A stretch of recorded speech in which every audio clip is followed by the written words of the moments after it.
کلام الہی سننے کے شغل کے بعض خلقت کا کلام نہیں سنتے۔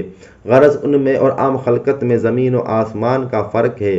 اولیاء کرام ایک جنگل و میدان میں ہیں اور دوسری مخلوق دوسرے میدان میں۔ خلق خدا کو احکام الہی سناتے ہیں اور جن باتوں سے اللہ نے انہیں روکا ہے ان سے روکتے ہیں۔ وہ نبی صلی اللہ علیہ وسلم کے نائب اور حقیقی وارث ہیں۔ ان کا کام خلقت کو دروازہ حق پر پہنچانا ہے اور ان پر اللہ کی حجت کو قائم کرنا ہے۔ سب چیزیں ان کے مقام پر رکھتے ہیں، یعنی ہر شے کو قرینے سے رکھتے ہیں۔ ہر صاحب فضل کو اس کے حصے کا فضل دیتے ہیں۔ وہ کسی کی حق تلفی نہیں کرتے، اپنی طبیعتوں اور نفسانی خواہشوں کی پیروی نہیں کرتے، اللہ ہی کے لیے محبت کرتے ہیں اور اللہ ہی کے لیے نفرت کرتے ہیں۔ ان کا سب کچھ اللہ ہی کے لیے ہے، کسی غیر کا ان میں کچھ عمل دخل نہیں۔ جس کا مکمل طور پر یہ حال ہو جائے تو اس پر کمال محبت ختم ہو جاتا ہے، یعنی تمام انسان جن اور فرشتے زمین و آسمان اس سے محبت کرنے لگتے ہیں اور اس کے تابع فرمان بن جاتے ہیں۔ اے منافق، مخلوق و اسباب کے پجاری، اے رب تعالیٰ کو بھول جانے والے، تم چاہتے ہو کہ اللہ نے جو مقام و مرتبہ اپنے اولیاء کرام کو دیا ہے وہ تجھے بھی مل جائے، جبکہ تم بد خصال میں مبتلا ہو۔ اللہ کے دربار میں تمہاری کوئی عزت نہیں، تمہاری کوئی قدر نہیں۔ پہلے مسلمان بنو، اسلام لاؤ، پھر توبہ کرو، پھر علم پڑھو اور عمل کرو، اخلاص پیدا کر، ورنہ تجھے ہدایت نصیب نہ ہوگی۔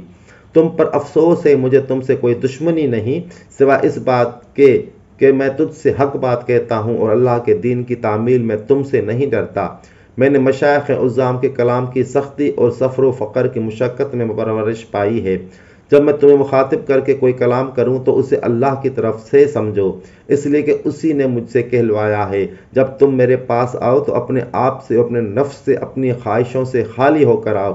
اگر تیرے دل کی آنکھیں ہوتی تو مجھے ان سب چیزوں سے خالی دیکھتا، مگر تیری الٹی سمجھ تیرے خرابی کا باعث ہے۔ اے مرید، مجھ سے فائدہ اٹھانے کی خواہش رکھنے والے، میری صحبت کی آرزو کرنے والے، میری اپنی حالت یہ ہے کہ جس میں نہ خلقت ہے، نہ دنیا اور نہ آخرت ہے۔ لہذا جو شخص میرے ہاتھ پر توبہ کرے اور میری صحبت میں رہے اور میرے بارے میں حسن ظن رکھے اور میرے کہے پر عمل کرے، وہ بھی انشاءاللہ ایسا ہی ہو جائے گا۔ اللہ تعالیٰ انبیاء کرام کی تربیت اپنے کلام وحی سے فرماتا ہے اور اولیاء کرام کی تربیت اپنی حدیث سے فرماتا ہے، جو کہ قلبی الہام ہے۔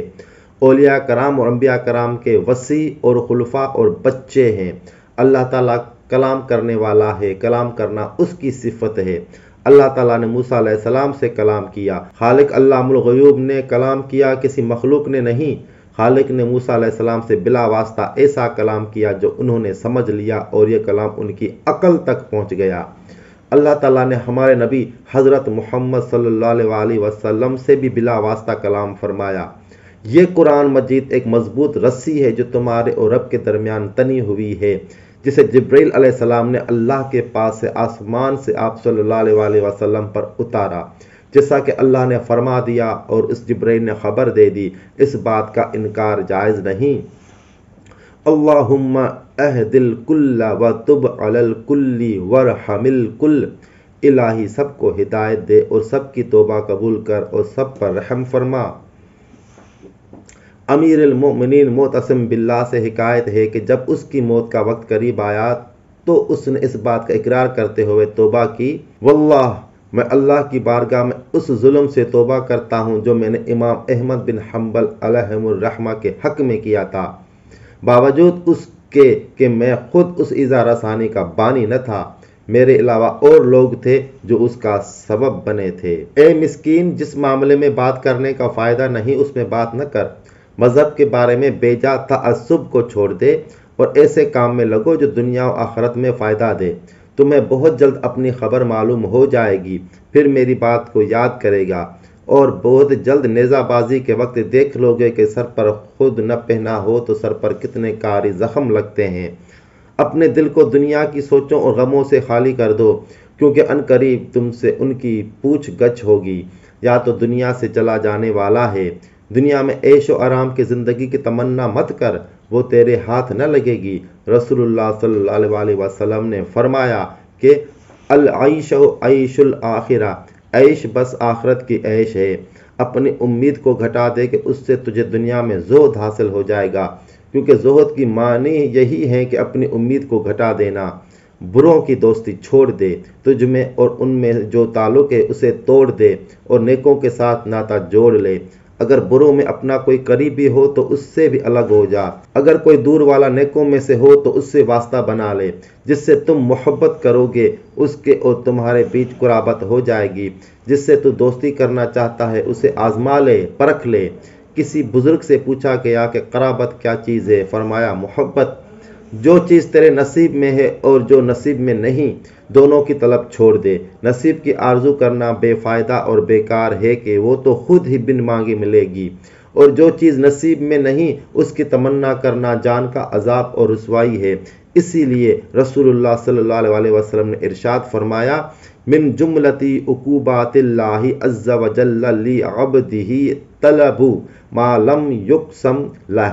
بندے کا ایسی چیز طلب کرنا جو اس کی قسمت میں نہیں لکھی گئی، یہ بھی اللہ کے عذابوں میں سے ایک ہے۔ اے بیٹا، اللہ کی بنائی ہوئی چیزیں اس کے ہونے کی دلیل ہیں۔ بنے ہوئے کی مہارت و کاریگری سے متعلق غور و فکر کر تو اس کے بنانے والے تک پہنچ جائے گا، اس کے بنانے والا تجھے مل جائے گا۔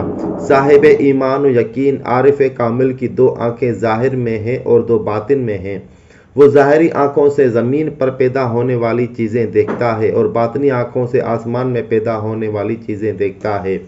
پھر اس کے دل سے سب پردے حجاب اٹھا دیے جاتے ہیں اور وہ کسی تشبیہ اور کسی کیفیت کے بغیر اللہ کو دیکھتا ہے۔ چنانچہ وہ مقرب و محبوب الہی ہو جاتا ہے، اور محبوب سے تو کوئی راز چھپا ہی نہیں رہتا، کوئی پردہ نہیں رہتا۔ جو دل مخلوق نفس و طبیعت حرص اور شیطان سے خالی ہو اس سے پردے اٹھا دیے جاتے ہیں۔ وہ اپنے ہاتھ سے زمین کے خزانوں کی کنجیاں پھینک دیتا ہے، اس کے نزدیک قیمتی پتھر اور مٹی برابر ہوتے ہیں۔ تو عقل سے کام لے، میرے کہے پر غور کر، سوچو سمجھو، بلا شبہ میں نے کلام کو پا لیا ہے۔ اس قیمتی کلام کے جوہر میں، اس کے باطن میں معنی خیز راز ہیں۔ اے بیٹا، مخلوق سے خالق کا شکوہ نہ کر، بلکہ اسی سے کر کہ وہی قدرت رکھتا ہے، اس کے سوا کسی دوسرے کو قدرت نہیں۔ مصیبتوں، بیماریوں اور صدقہ و خیرات کا چھپانا اچھائیوں کے خزانوں میں سے ایک خزانہ ہے۔ اپنے دائیں ہاتھ سے جب صدقہ خیرات کرو تو اس بات کا خیال رہے کہ اس کا بائیں ہاتھ کو علم نہ ہو۔ دنیا کے سمندر سے بچ کے رہو، کیونکہ اس میں بہت سی خلقت ڈوب چکی ہے۔ توحید والوں کے سوا کوئی نجات نہیں پا سکا۔ وہ بہت گہرا سمندر ہے، وہ ہر ایک کو ڈبو دیتا ہے سوائے اس امر کے کہ اللہ تعالیٰ اپنے بندوں میں سے جسے چاہے دنیا کے سمندر سے نجات عطا فرما دے۔ جیسا کہ قیامت کے دن ایمان والوں کو دوزخ کی آگ سے نجات عطا فرمائے گا، کیونکہ سب کو دوزخ کے اوپر سے گزرنا ہوگا، اسی لیے کہ پل صراط دوزخ پر قائم ہے۔ اللہ تعالیٰ اپنے بندوں میں سے جسے چاہے گا نجات عطا فرمائے گا۔ ارشاد باری تعالیٰ ہے، وَإِن مِّنكُمْ إِلَّا وَارِدُهَا كَانَ عَلَى رَبِّكَ حَتْمًا مَّقْضِيًّا۔ اور تم میں سے کوئی ایسا نہیں جس کا گزر دوزخ پر نہ ہو، تمہارے رب کا ذمہ یہ ضرور فیصلہ کن بات ہے۔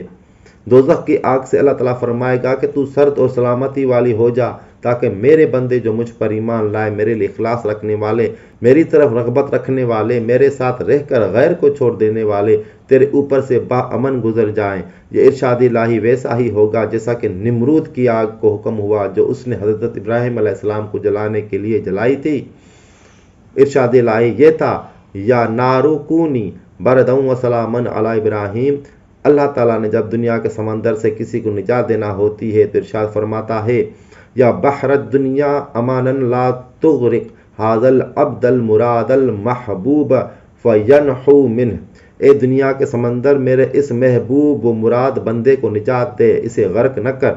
چنانچہ اللہ کا محبوب بندہ دنیا کے سمندر سے نجات پا لیتا ہے، یعنی یہ شخص صاحب باطن ہو جاتا ہے، جیسا کہ موسیٰ علیہ السلام اور آپ کی قوم کو اس دریا نیل سے نجات عطا فرمائی۔ وہ کریم اپنے فضل و کرم سے جسے جو چاہتا ہے عطا فرما دیتا ہے، اور جسے چاہتا ہے اسے بے حساب رزق دیتا ہے۔ سب بھلائیاں اسی کے ہاتھ میں ہیں، دینا نہ دینا، امیر کر دینا، غریب کر دینا اسی کے دست قدرت میں ہے۔ عزت و ذلت بھی اسی کے اختیار میں ہے، اس کے کسی امر میں کسی غیر کا عمل دخل نہیں۔ صاحب دانش وہی ہے جو اس کے در کا ہو رہے اور غیر کے دروازے کی طرف نظر اٹھا کر بھی نہ دیکھے۔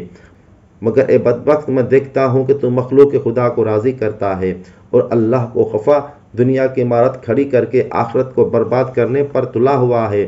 تو جلد ہی گرفتار ہو جائے گا، تجھے وہی پکڑے گا جس کی پکڑ بڑی سخت اور دردناک ہے۔ اس کی پکڑ کے کئی طریقے ہیں، تجھے تیری ولایت سے الگ کر دے، بیماری، ذلت و محتاجی میں مبتلا کر دے، تیرے اوپر سختیاں اور غم مسلط کر دے، مخلوق کی زبانوں اور ہاتھوں کو مسلط کر دے، تیرے نقصان پر ساری خلقت کو اکسا دے۔ اے غفلت میں پڑے انسان، ہوشیار ہو جا، بیدار ہو جا۔ اللہم یقظنا بک ولک آمین، الہی ہمیں اپنے ساتھ اور اپنے لیے بیدار کر، آمین۔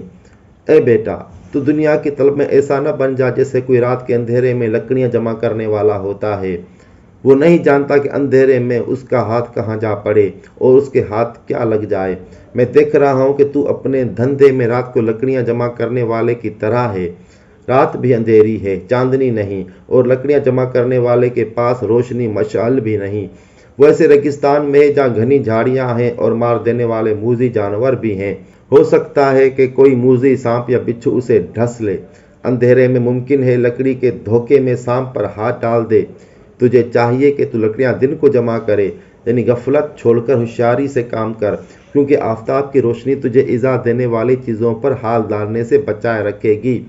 دنیا کے دھندوں میں آفتاب توحید و شرع اور تقوی کے ساتھ چل۔